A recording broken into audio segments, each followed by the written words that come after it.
지금의 이 박수는 하나님께 영광 돌리는 박수인 줄 일단 믿습니다. 그 마음을 절대 빠뜨리면 안 됩니다. 그래서 어떤 교회들은 이렇게 뭐 박수 잘 교회에서 안 치잖아요. 특히 장로교회가요. 근데 우리는 하나님께 영광의 박수를 돌려드리는 거고, 또 감사한 마음도 있고, 귀한 은혜로운 찬양을 이렇게 해주시니까 말입니다.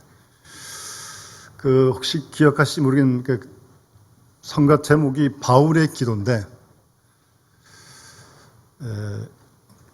본문 에베소서 3장 14절 이하 말씀이 그 가사예요. 저도 바울의 서신 가운데 있는 기도가 가끔 나오거든요. 저도 좋아하는 기도고 같이 많이 하는 기도인데, 우리가 이렇게 은혜 받고 하나님께 영광의 박수를 돌렸으니까 이 가사의 내용을 우리도 같이 기도해야 되지 않겠습니까? 이 가사 내용을 가지고 우리도 그걸 기도하는 거예요. 바울이 기도한 것처럼 우리도 기도하자는 겁니다. 그래서 우리 그 기도, 우리 응답 받을 수 있도록 말입니다. 그 가사 다 기억 못 하겠지만, 뭐 그런 가사가 있어요. 십자가의 사랑, 아버지의 사랑 알게 해주시고, 여러분 그 사랑을 날마다 알고 경험하시길 바랍니다. 그런 다음에 그 사랑으로 만져 나를 좀 강하게 해달라는 그런 가사가 있어요. 주님의 사랑에 우리가 만져질 때 강해질 수 있습니다. 목소리 치다고 강해지는 게 아닙니다. 그 사랑이 나를 만지실 때 두려움 몰아내고 담대할 수 있습니다. 어떤 상황이든. 그 사랑 우리 주님 우리 만지시잖아요. 그 사랑. 그런 기도예요. 옥중에서 이제 바울이 한 기도인데, 우리 이런 기도 계속 같이 할 수 있길 바랍니다. 그래서 그 응답으로 매일매일을 살아가는 거죠.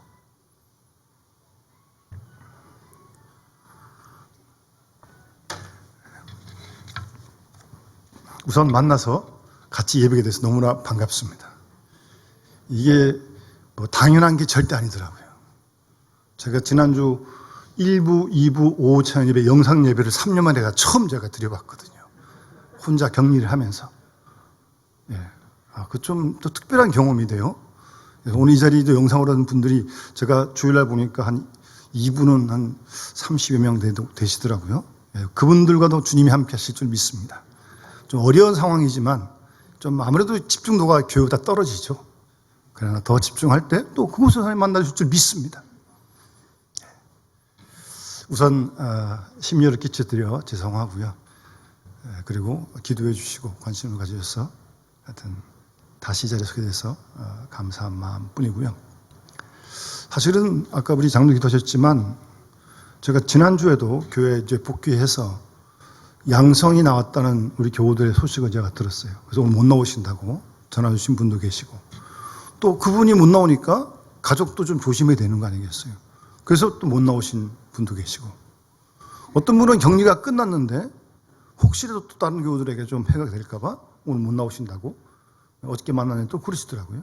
하여튼 그래서 어쨌든 이 코로나로 아직도 좀 어려움에 있는 우리 교우들만 해도 여러분이 계십니다. 기도하시고 또 관심 갖고 함께 우리 기도해 주시고, 위축될 건 없습니다만 그러나 서로 우리가 조심을 하고 그렇게 잘 견뎌갈 수 있기를 바랍니다. 여러분, 지금 하나님께 예배하는 이 시간, 여러분 한 사람 한 사람에게 있는 가장 어려운 문제는 무엇입니까? 그게 이제 고난이라고 표현할 수 있는데, 여러분 개인적으로 다 있으시겠죠? 혹시 없으신 분 손 한번 들어보시겠어요? 아무도 안 드시잖아요. 이 얘기는 뭐예요? 다 고난의 문제가 있다는 겁니다. 저 집사님은 없을 것 같아. 겉으로는 없어 보여도 보따리 풀면 밤새 풀 수 있는 내용도 많습니다.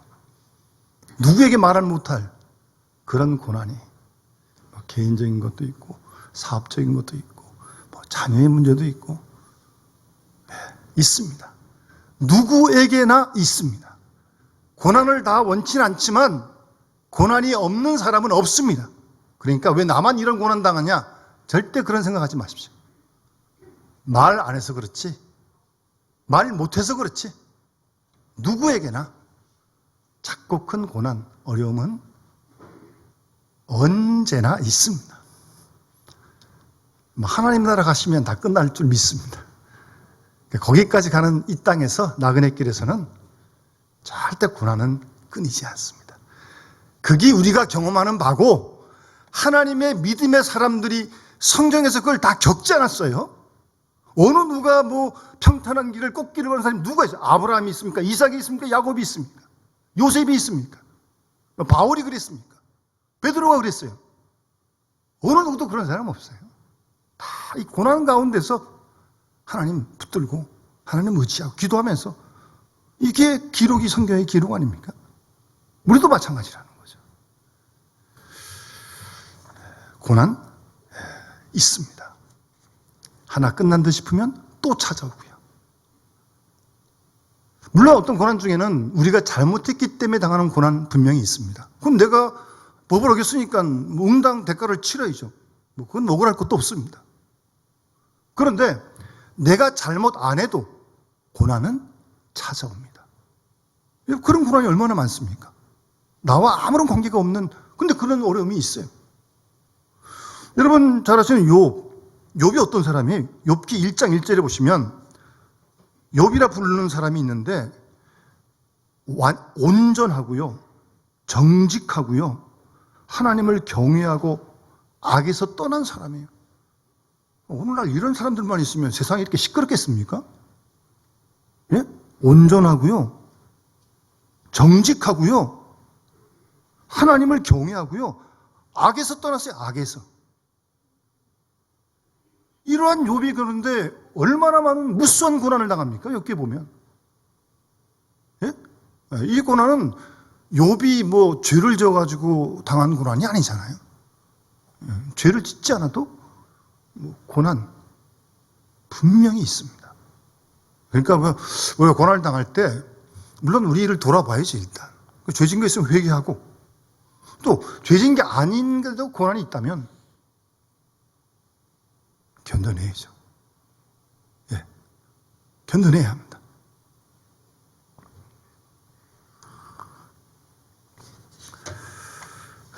여러분 오늘 본문의 주인공 야곱, 우리가 잘 아는 대로 형 에서의 장자의 축복을 가로채잖아요. 속여가지고 어쨌든 그러면 막 탄탄대로가 열릴 줄 알았겠죠. 장자의 축복을 받았는데, 그런데 야곱이 있으니 그랬습니까? 아버지께 장자의 축복 기도를 받자마자부터 형 에서가 죽이려고 그러니까 어쩔 수 없이 집을 떠나야 한 그런 상황이 시작되어집니다. 본인이 왜 떠난 거 아니잖아요. 에서가 죽이려고 그러니까 아버지가 조금 더 있다 이제 좀 그렇게 되시면 도망가야죠. 도망가다가 창세기 28장 보면 이 광야에서, 광야니까 유숙할 집도 잘 없겠죠, 민가가. 그러니까 그 광야에서 돌베개하고 별 하늘 쳐다보고 잠드는 거예요. 얼마나 처량합니까, 그게? 예? 어쩔 수 없이 그런 상황이 되고 말한 거 아니에요. 물론 이제 거기서 또 하나님께서 야곱을 만나 주십니다. 근데 그 가까스로 외삼촌 집에 도착을 했어요. 대략 한 800km 이상, 걸어간다면 한 석 달은 걸어간 거리랍니다. 거의 거지가 되지 않았을까요? 이것도 다 이렇게 걸고. 근데 그렇게 도착한 외삼촌 라반의 집, 거기서는 평탄했습니까? 예, 사랑하는 아내를 맞았는데 라헬인 줄 알았는데 이게 뭐예요? 뜻밖의 레아가 들어오니 이게 도대체 이런 일이 있어요, 도대체. 예? 그러니까 외삼촌이 야곱을 속인 거 아니에요? 7년. 다시 라헬을 위해 또 7년. 양떼를 위해서 6년. 20년 외삼촌 집에서 타향살이 합니다. 속고 속이면서. 이게 장자의 축복을 받은 야곱의 인생길이었습니다. 그럼 자기 양도 좀 불어나니까 더 있다간 아무래도 이게 끝이 좋을 것 같지가 않아요. 그래서 이제 아내, 자식들, 가축들 데리고 돌아오는 겁니다. 그런데 오는 길에 형 에서가 자기를 맞이하러 400명 군사를 데리고 나온다는 겁니다. 아직도 해결되지 않았다니, 형하고 지금. 자기 죽이려고 오는 거 아니에요, 지금? 400명 군사를 데리고, 형이? 이게 지금, 예? 그래서 야곱이 이렇게 종들 먼저 앞세우고, 이렇게, 비라, 이렇게. 그리고 그 다음에 레아 앞세우고, 그 다음에 라헬도 그 다음에 세우고, 맨 마지막 자기가 이제 창세기 32장 보면 야복강가에서 이제 기도하잖아요. 왜 자기가 맨 뒤에 있어요? 여차하면 도망가려고 그랬던 것 같아요. 충분히 그러고 남을 사람이 야곱은. 예?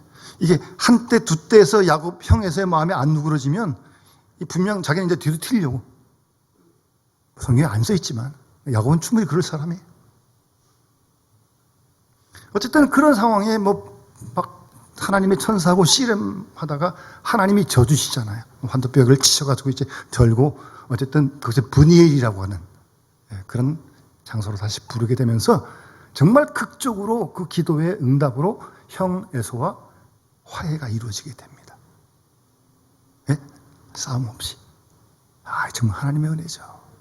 그래서 이제 세겜 땅인가에서 이제 야곱이 이제 한동안 평안한 생활을 누립니다. 아마 그동안에 창세기 28장에서 베델에서 하나님 만났던 그 기억, 거기서 야곱이 약속했잖아요. 이 돌이 전이 되고 내가 11조 드리겠다고. 그거 다 까먹었던 것 같다. 평안하니까. 제 숙제였던 형과의 그 화해가 이루어지긴 하니까. 그런데 이게 웬일이? 오늘 34장 본문 앞에 보게 되면 딸 디나가 구경 나갔다가 그 지역 세겜, 그러니까 하몰의 아들 추장 세겜에게 강간을 당합니다. 이게 무슨 날벼락이에요? 예? 왜 이런 일이 일어나는 거예요? 왜 이런 고난이 있는 겁니까? 거기서 끝나는 게 아니잖아요. 그래서 이 오빠들이 화가 나가지고 자기 동생 그랬다고. 이 시몬과 레위가 딸 줄 테니까 얘들 다 할례받아라. 거짓말했죠. 딸을 죽이면 뭘 주겠어요? 그 할례 받았을 때 또 걔들은 그 통증 운동을 와서 다 죽여버립니다. 이게 죽인 거로 끝나는 겁니까? 이게 지금? 이건 이제 전쟁이라는 거 아니에요? 그 다음에는? 여러분 원래 팔레스타인 사람들이 얼마나 다혈질이고 복수를 잘하는데요. 지금도 그러고 있는 거 아니에요? 이거 이제 야곱과 야곱 일과는 끝나는 겁니다. 이제 그들이 무장하고 들어와서 다시 이거 자기는 이방 땅인데 그러니까 지금 이 상황은요 아주 야곱으로 그 일가의 절대절명의 위기. 앞에도 고난이 많았는데 또 그것과는 비교할 수 없는 지금 그런 고난에 맞닥뜨리게 된 겁니다. 지금 이 상황이.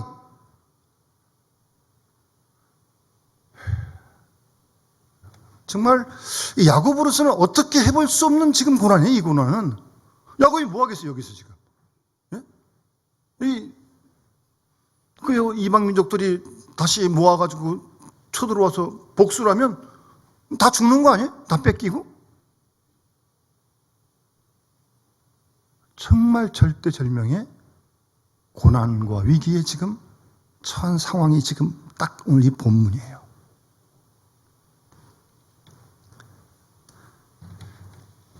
우리가 이 고난의 때 야곱을 하나님이 찾아오십니다. 1절 잘 보세요. 그런 상황에 야곱이 하나님께 먼저 기도하고 그랬다는 게 아니고 1절에 보시면 하나님이 이 야곱을 찾아오신 거예요. 하나님이 야곱에게 이르시되 말씀하시는 거예요. 야곱으로서는 손 하나 까딱할 수 없는 어찌할 수 없는 그런 이 고난의 상황에 하나님이 먼저 찾아오셨다는 사실을 오늘 보면 1절에 말씀하고 있는 겁니다. 하나님이 이 절대절명의 고난 가운데 있는 야곱을 찾아오신다면 우리도 우리 각자의 작고 큰 여러 가지 고난을 맞이하고 있는 우리를 하나님이 찾아오지 않으시겠습니까? 하나님이 공평하신 하나님이신데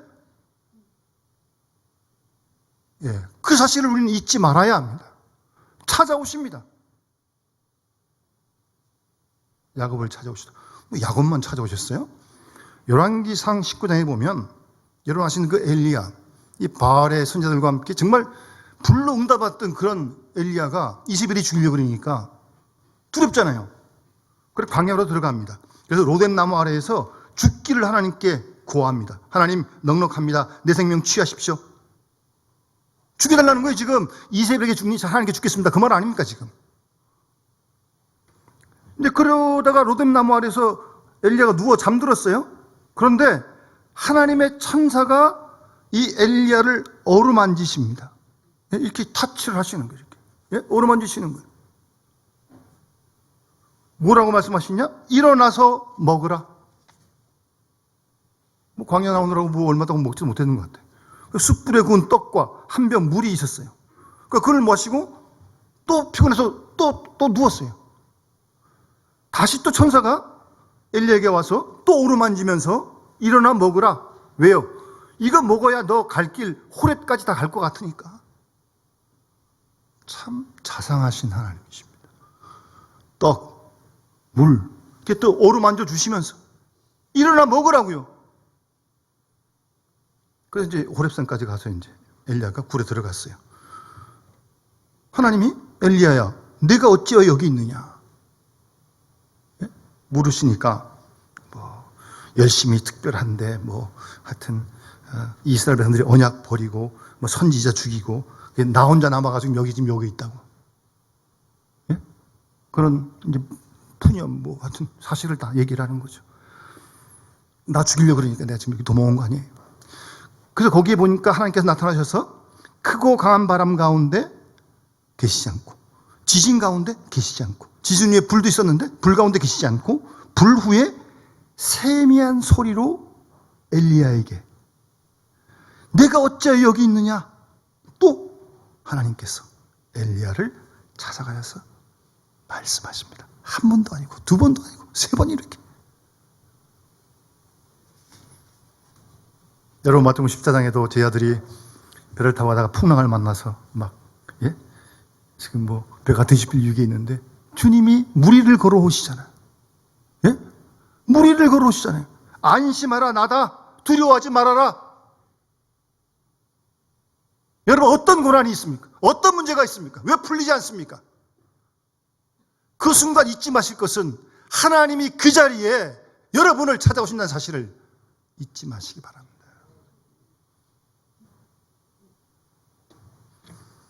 계시록 3장 20절 말씀에 볼지어다 내가 문 밖에 서서 두드리노니 누구든지 내 음성을 듣고 문을 열면 내가 그에게로 들어가 그와 더불어 먹고 그는 나와 더불어 먹으리라. 아멘. 지금도 고난의 가운데 있는 우리의 마음 문을 주님이 두드리십니다. 근데 이 문은 속에서만 열 수 있어. 주님이 참 예의가 바르셔가지고 웬만해서는 부시고 안 들어갑니다. 우리가 열기 원하시는 거예요. 주님이 찾아오십니다. 주님이 찾아오세요. 오늘 야곱을 하나님께서 찾아가시는 겁니다. 그러니까 사실 찾아오심 자체 그부터가 위로가 되는 거 아니에요? 지금 혼자 막 다 죽은 줄 알았는데 끝난 줄 알았는데 엘리야도 지금 죽여달라고 그러고 있는데 하나님이 다가와서 먹을 거 주시고 만져주시고 그 자체가 벌써 위로가 되는 거죠. 위로가 그래서 고린도후서 1장에 사도 바울도 얼마나 많은 극심한 고난을 당했습니까? 먹지 못하고 매 맞고 그냥 배도 파손을 당하고 그런 가운데서도 바울은 자비의 아버지시요 모든 위로의 하나님이시다. 하나님이 그래서 우리의 모든 환난 중에서 우리를 하나님이 위로하신다. 고린도후서 1장 4절에 그렇게 말씀하셔요. 여러분, 그런 위로를 우리가 하나님께 받을 때 고난을 견딜 수, 고난이 금방 없어지는 게 아니고요. 견딜 수 있다니까요. 그 위로로 말입니다. 그게 신앙 아니겠습니까? 실제로 바울이 이 위로가 너희 속에 역사하여 우리가 받는 것 같은 고난을 너희도 견디게 한다. 참, 바울 자기도 죽겠는데 지금, 자기가 받는 위로를 가지고 다른 이웃에게 전해가지고 그 사람도 그 위로로 그가 받는 고난을 견디게 한다는 겁니다. 여러분, 고난 가운데 주님이 찾아오시는 하나님을 우리가 만나서 오르만짐을 받고 우리가 위로 받고요. 그걸 견디고 그 다음에 그 위로를 나만 갖고 있겠어요? 또 주위에 가만 보면 이게 또 고난당한 우리 이웃들이 얼마나 많은지 몰라요. 내가 받은 위로, 주님이 위로를 나누는 거죠. 그럼 그도 고난 가운데서 위로로 견디게 될 줄 믿습니다. 그런 역할을 하나님 우리에게 원하시는 거예요, 여러분. 예? 그걸 우리가 하는 게 복음으로 사는 거 아니겠어요? 요새 안 그래도 살기가 힘든데. 고린도후서 1장 10절에 그가 이같이 큰 사망에서 우리를 건지셨고, 과거에 또 앞으로 미래에 건지실 것이고 이후에도 건지시기를 내가 바란다. 바울이 그렇게 고린도서 1장 10절에서 말씀합니다. 주님은 야곱을 찾아가셨습니다. 가셔서 4가지를 말씀하십니다. 하나님이 야곱에게 하신 말씀이에요. 1절 보세요. 가셔서 말씀하시기를, 첫 번째, 일어나라. 예? 이르시되 일어나라고 말씀하십니다. 두 번째, 베델로 올라가라. 세 번째, 베델로 올라가되 거기 거주하며 머물라는 거예요. 거기 아니 갔다 왔다 하지 말고, 그런 다음 제단을 쌓으라고 그렇게 말씀하십니다. 찾아오신 하나님께서 야곱에게 첫 번째 하신 말씀이 뭐예요? 일어나라는 겁니다. 일어나라는 거예요. 일어나라는 말씀 무슨 말씀입니까?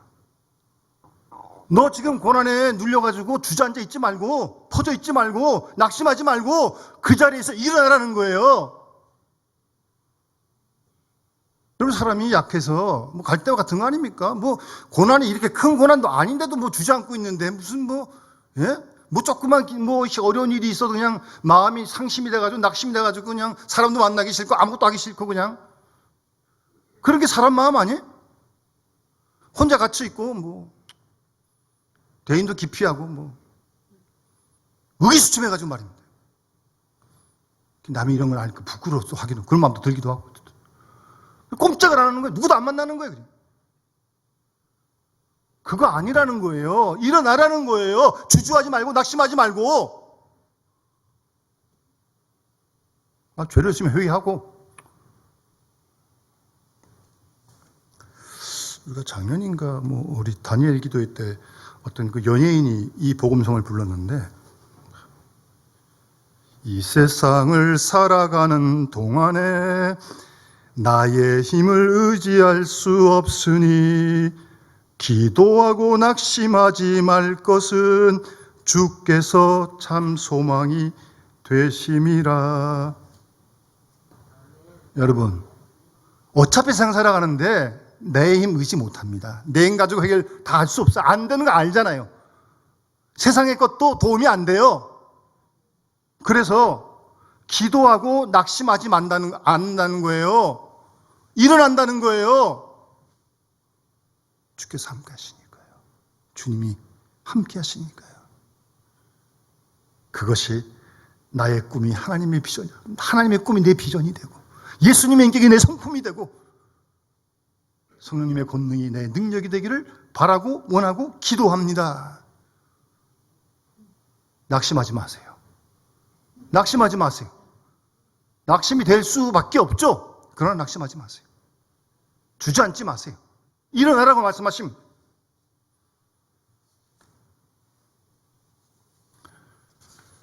일어나라.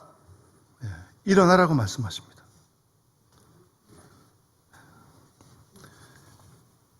아무리 어려운 상황에 있다 할지라도 우리는 일어나야 합니다.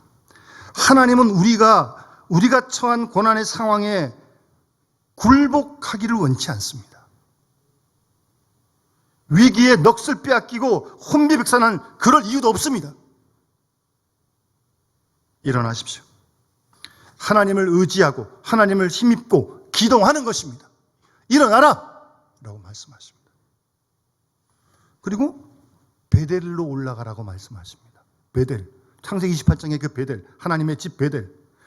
처음 하나님을 만났고 믿음으로 소원했고 하나님의 살아계심을 보여주셨고 경험했던 야곱에게 성지와 같은 그곳으로 다시 올라가라는 거예요. 무슨 말씀입니까? 그때 그 믿음을 다시 회복하라는 것이고 그 믿음을 되찾으라는 것이고 그 믿음을 새롭게 하라는 거예요. 창세기 28장에 그때 그 믿음으로 돌아가라는 겁니다. 그래서 베델로 올라가라고 말씀하시는 겁니다. 여러분 고난 때 힘들 때 여러분이 과거 은혜의 경험했을 그런 은혜의 때가 있잖아요. 그 믿음을 회복하라는 거예요. 되찾으라는 겁니다.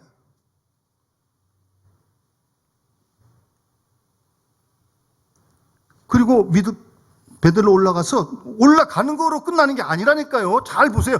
거기 거하며 거기 머물라는 겁니다. 언제까지요? 능력이 입힐 때까지, 은혜를 힘입을 때까지, 믿음이 회복될 때까지 거기서 머물러야 되는 거예요. 뭘로만 갔다 오면 되는 게 아니래요. 머물러야 돼요. 거기 거해야 돼요. 은혜가 올 때까지 씨름해야 돼요.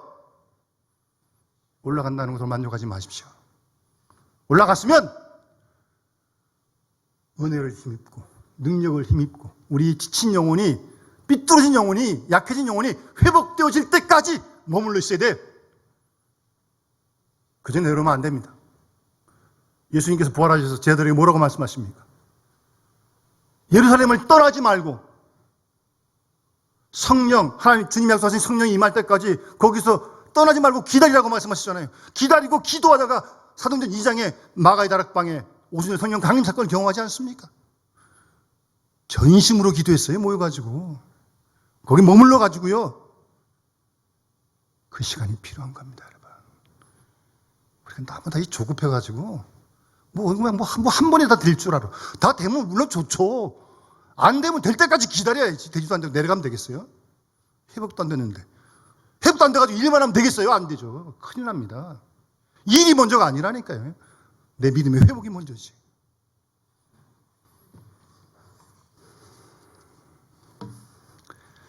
그리고 거기서 제단을 쌓으라는 거예요. 예? 뭐예요? 예배를 드리라는 거예요. 예배를.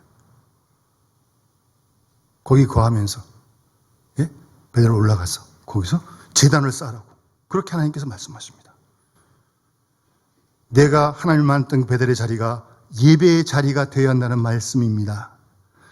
예배의 자리는 신령과 진정으로 영과 진리로 드리는 그런 우리의 예배의 자리가 되어야 합니다. 예배의 자리는 하나님의 하나님 되심을 선포하는 자리이고 우리의 인간의 인간됨을 기억하는 그 자리가 예배의 자리입니다. 지금 그 자리가 이 자리 아닙니까? 하나님께 영광 돌리고 하나님 앞에 우리가 죄인이고 피조물이고 사실은 우리는 예배 자리에서 재물 되는 거 아니에요? 우리가 다 산 재물 아니에요? 재물은 뭐예요? 잡아 죽이는 거예요. 그게 재물이에요. 우리가 재물 되는 게 예배의 자리예요. 내 거 하나도 없어요. 다 주님의 것이시면 내 거지. 호흡도 내 것도 아닌데 그걸 확인하는 자리가 예배의 자리라니까요. 내 거요? 내 거는 뭐가 내 거예요? 주님이 가져가시면 다 가져가시는데 청지기일 뿐인 거죠.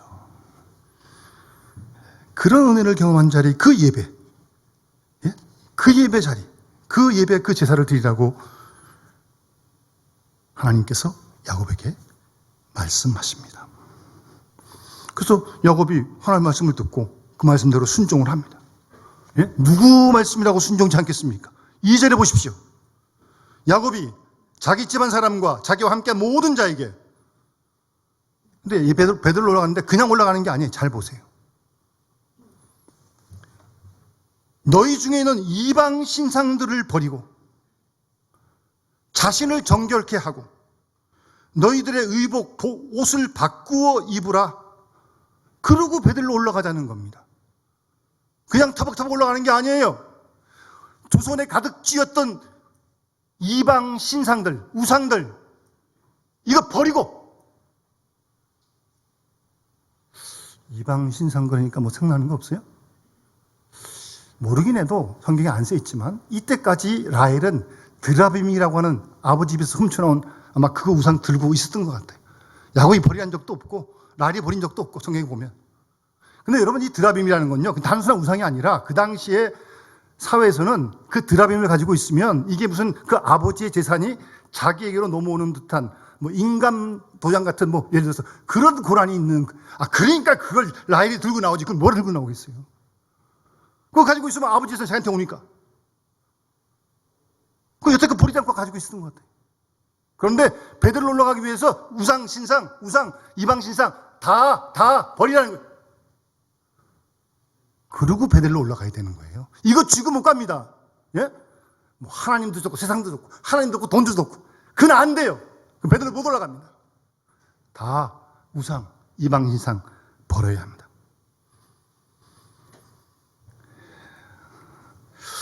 눈에 보이는 우상도 물론 문제인데 이 눈에 보이지 않는 또 우상이 있어요. 뭐 남편이 우상이 될 수도 있고 아내가 우상이 될 수도 있고 뭐 부모 자식이 우상이 될 수도 있고 하나님보다 더 잘하면 그게 우상이 되는 거 아니에요? 특별히 우리 예수 믿는 사람들에게 뭐 누구에나 마찬가지겠지만 이 자기 자신에게 붙들려가지고 자기도 모르는 사이에 자기 자신을 우상시하는 경우도 의외로 참 많습니다. 그러니까 결국 나중에 못 버리는 게 뭐냐면 자존심. 잘 나가다가도요 누가 내 자존심 한번 건들면 불같이 화가 납니다. 불같이. 그까지 못 버린 거 아니에요? 그 우상 아니에요? 비난의 소리 한번 들어보고 억울한 일 한번 당해보면 이게 발끈해가지고요 그 보이지 않는 우상까지 버리지 않으면 베들로 못 올라갑니다. 올라가야 소용없습니다. 이방 신상을 버려야 합니다. 귀고리까지 버리라고 그랬어요. 그리고 자신을 정결하게, 그런 우상을 버리니까 정결이지 않겠습니까? 레위기 말씀 내가 거룩하니 너희도 거룩하라고. 그런 우상을 다 버렸는데 하나님을 꽉 차는데 거룩하지 않겠냐고요. 자신을 정결하게 하고. 그러고 베델로 올라가라는 거예요. 자신을 정결케 해야 됩니다. 자신을. 예? 그래야 마음이 청결해야 하나님도 배우는 거지. 무슨 뭐 베델로 올라간다고 하나님 다 보는 줄 아세요? 온갖 여기 욕심이 가득 차 있는데 하나님 안 보입니다. 그래가지고 세상이 차 있는데 안 보입니다. 다 버려야 돼요. 자신을 정결케 해야 돼요. 거룩함으로 채워져야 돼요. 우상을 다 버리니까 하나님으로 채워지니까 하나님의 거룩함이 넘치게 되는 거죠. 자신을 거룩해야 돼. 그리고 옷도 바꿔 입어야 돼. 옷도. 아마 뭐 그 당시 가나안에 이방 옷 입고 있었겠죠. 근데 단순히 옷만 바꿔 입는 게 아니라 옷도 물론 바꿔 입어야 되지만 이 가나안에 사는 동안 가나안의 문화, 가나안의 생각, 가나안의 가치관, 가나안의 모든 이런 풍습들이 다 몸에 밴 거예요. 지금 이게. 예? 자기도 모르는 사이에. 그것 가지고는 베델로 올라가야 소용없습니다. 예? 하나님 만나지 못해요. 세상에 속한 생각, 세상 중심 가치관, 자기 중심 가치관 다 버려야 돼. 땅이 파묻어야 돼. 이 땅이 파묻으라고 그랬어요. 지금 다 가져와가지고 모세가 상수리랑 밑에 다 파묻었어요. 그런 의미의 의복을 받고 입으라는 거예요. 그리고 베델로 올라가야 됩니다. 거기서 하나님을 만나게 되는 겁니다. 예배하게 되는 거고요. 여러분 신앙은 결단입니다. 두리뭉실 그런 거 없습니다. 그런 거 기대하지 마세요. 확실하게 하세요. 끊을 거 딱 끊고 버릴 거 딱 버리고 파묻을 거 딱 파묻고 그러고 나서 무슨 하나님께 제대로 나가야지 무슨 뭐 이것도 좋고 저것도 좋고 그건 안 돼요. 그건. 선택을 해야 됩니다. 그렇게 하나님 말씀에 다 순종하고 났더니 그 다음 보세요. 그들이 떠나는데요. 하나님이 사면골 이방 사람들을 크게 두려워하십니다. 두려워하게 하십니다. 그들이 이 야곱 가족들을 추격하지 못하는 거예요. 이런 일이 일어나는 겁니다. 이런 일이. 하나님께 일어나 베들로 올라가 거하면서 제사 드리고 이것밖에 안 했는데 우상 버리고 옷 받고 입고 마음 정결히 하고 그것만 했는데 하나님이 그들로 하여금 이 야곱 모든 가족들을 두려워하게 해서 추격하는 자가 없다니까. 이게 하나님의 역사가 아니고 뭐겠어요? 오늘 이 본문에 하나님 지금 살아계십니다, 여러분. 살아계시니까 이렇게 예배를 드리고 있는 거지. 뭐 어떻게 이렇게 예배를 하면, 우리의 기도를 들으시고 우리의 고난 가운데 하나님이 야곱에게 찾아오실 줄 믿습니다. 여러분, 그 하나님 분명히 만나시고 붙드시고 말씀에 순종해서 우리도 이 위로받고 고난을 견뎌가고 견딥시다. 견뎌요. 그리고 우리 주위에 고난당한 이웃들을 도울 수 있는 정말 하나님 기뻐하시는 넉넉한 주의 백성들이 다 되어줄 수 있기를 주의 이름으로 축원합니다. 찬송가 543장 찬양드리며 봉헌하도록 하겠습니다.